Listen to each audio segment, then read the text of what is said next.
वजह ये है कि लोक सेवा आयोग जो क्लोजर रिपोर्ट विजिलेंस से आई थी उसके आगे अभी नहीं बढ़ पाया है। जबकि हमीरपुर कर्मचारी चयन आयोग जिसको भंग कर दिया गया उसके तहत जो भर्तियां होनी थी उन भर्तियों में जो 22 पोस्ट कोड विजिलेंस जांच के अंडर थे उसके अलावा भी बहुत सारे पोस्ट कोड हैं। आज मुख्य सचिव ने बैठक बुलाई थी, इंक्लूसिव बैठक थी, हाई पावर कमेटीज को कहा गया, लेकिन इस बैठक में ना तो एडवोकेट जनरल पहुंच पाए, ना इस बैठक में लोक सेवा आयोग के आने की उम्मीद थी जो अभी जो 4 बजे तक की तैयारी थी। हालांकि बाद में कोई आ गया हो तो वो बाद में पता लगेगा, अभी बैठक चल रही है मुख्य सचिव के पास। लेकिन जैसा मैं आपको बता रहा था कि इस बैठक को मुख्य तौर पे बुलाया गया है, जो हाई कोर्ट से ऑर्डर आए हैं 3 उनको एग्जीक्यूट करने के लिए। और वो ऑर्डर जो थे वो ऐसे थे कि जो जब इवेल्युएशन का पीरियड था 15 नंबर का, उसमें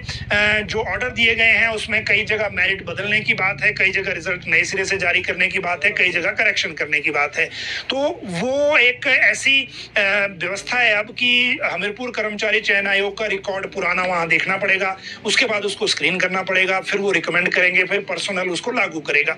ये एक स्टेज है। दूसरा स्टेज है कि जो विजिलेंस जांच अभी चल रही है उसके में जो फंसी हुई हैं भर्तियां, उनको लेकर आगे स्टेप क्या लिया जाता है। बहुत सारे व्यूअर जो हमारे पेंडिंग रिजल्ट को अपना फीडबैक देते रहते हैं इस लाइव में कमेंट के जरिए या फिर व्हाट्सएप के जरिए, वो परसों भी मैंने चीफ सेक्रेटरी से मिलकर उनको बताया था कि ये जो पोस्ट कोड है इनको लेकर देखना पड़ेगा, क्योंकि जो 22 विजिलेंस की जांच के जिनमें से 5 उन्होंने थ्रू कर दिए थे और लोक सेवा आयोग को मिल गए थे, 4 रिजल्ट घोषित हो गए, 2 डॉक्यूमेंट वेरिफिकेशन का शेड्यूल आ गया, पर बाकियों पर अब क्या होगा उसको लेकर वो पूछ रहे थे। तो उसमें जैसे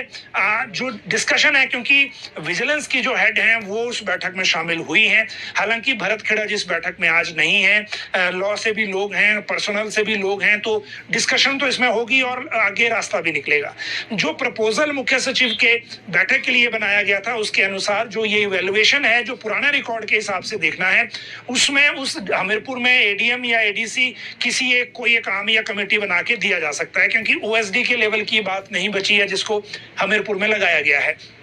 या फिर शिमला से पर्सनल डिपार्टमेंट या लोक सेवा आयोग से मिला के कुछ बनाना है, वो भी एक बात देखने की है। लेकिन इन सारी चीजों के साथ डिसाइड ये होगा कि लोक सेवा आयोग का कौन प्रतिनिधि आज की बैठक में होगा, क्योंकि उसके बाद ही रुके रिजल्ट को लेकर कोई फैसला हो पाएगा। अभी अगर बात करें तो जो डॉक्यूमेंट वेरिफिकेशन अभी पेंडिंग है, चाहे उसमें वेटनरी फार्मासिस्ट है, स्टेनोग्राफर है, इलेक्ट्रिशियन है, जो पैटर्न मेकिंग के लोग हैं, कॉपी होल्डर है,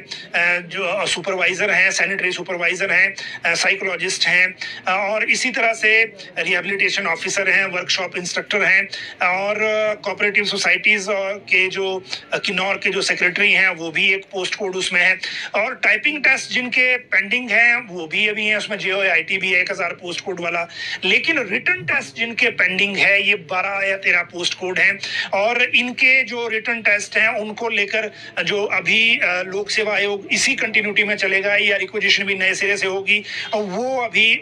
सरकार के लेवल पे तय होना है। और एक कंफ्यूजन बीच में जो आ गया था, वो कंफ्यूजन आया था सिर्फ इस वजह से कि जो क्लास 3 के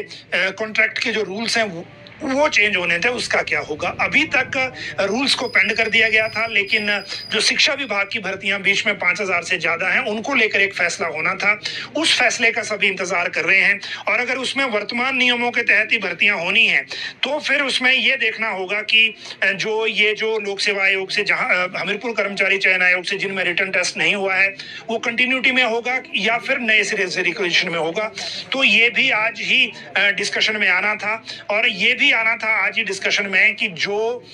इंक्वायरी के तहत पोस्ट कोड हैं उनमें चार्जशीट का स्टेटस क्या है, ताकि उसके बाद जैसे ड्राइंग मास्टर का मामला है, ड्राइंग मास्टर के मामले में जो आरोपी मिला है वो एक ही है, लेकिन पूरा रिजल्ट बीच में उलझा हुआ है, और लोक सेवा आयोग भी इस जहां FIR है उसमें रिजल्ट निकालने को तैयार नहीं है। तो इन सारी चीजों को देखते हुए अभी भी आज की बैठक क्या रिजल्ट लेगी वो बहुत एक जो इम्पोर्टेंट रहेगा। लेकिन जहां तक मुझे लग रहा है, एक तो ये कमेटी हो जाएगी जिसने कोर्ट से आए हुए पुराने रिकॉर्ड वाले जो डिसीजन है वो इम्प्लीमेंट करने हैं। दूसरी जो बात है वो विजिलेंस जो फीडबैक देगा उस हिसाब से पर्सनल फिर लोक सेवा आयोग को आगे डायरेक्शन देने वाला है। सरकार को ये पता है कि जो युवा हैं वो बेचैन हैं, उनको दिक्कत हो रही है, उनको 6 महीने उनके पूरे चले गए इसमें पूरे